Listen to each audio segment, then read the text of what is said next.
মায়ে বহুত কষ্ট কৰিছিল ভালকৈ পঢ়া শুনা কৰি মই এগৰাকী ভাল মানুহ হ'ব বিচাৰোঁ। মাৰ জীৱনটো সুখেৰে ৰঙীন কৰি তুলিবলৈ মই আজি প্ৰতিজ্ঞা লৈছোঁ।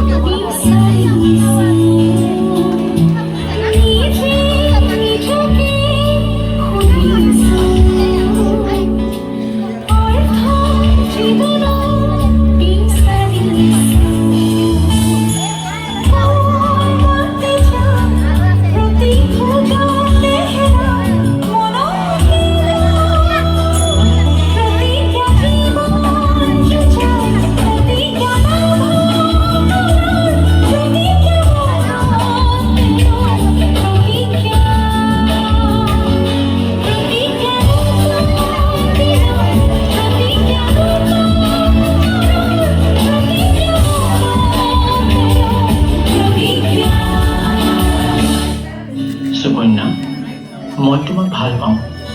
তুমি মোৰ হ'বানে? তুমি এইবোৰ কি কৈছা? মোৰ এতিয়া এইবোৰ কৰিবলৈ সময় নাই। মই এতিয়া পঢ়া শুনা কৰিব লাগে। আৰে তুমি মোৰ হাতত ধৰিবলৈ ক'ত সাহ পালা?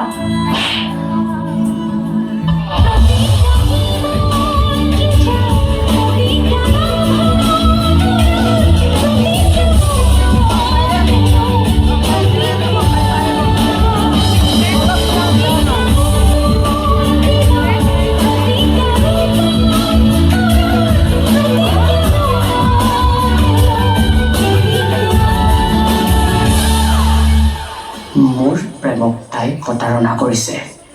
ইয়াৰ ফলাফল তাই পাবই। মই তাইৰ মুখত এচিড ঢালি দিম।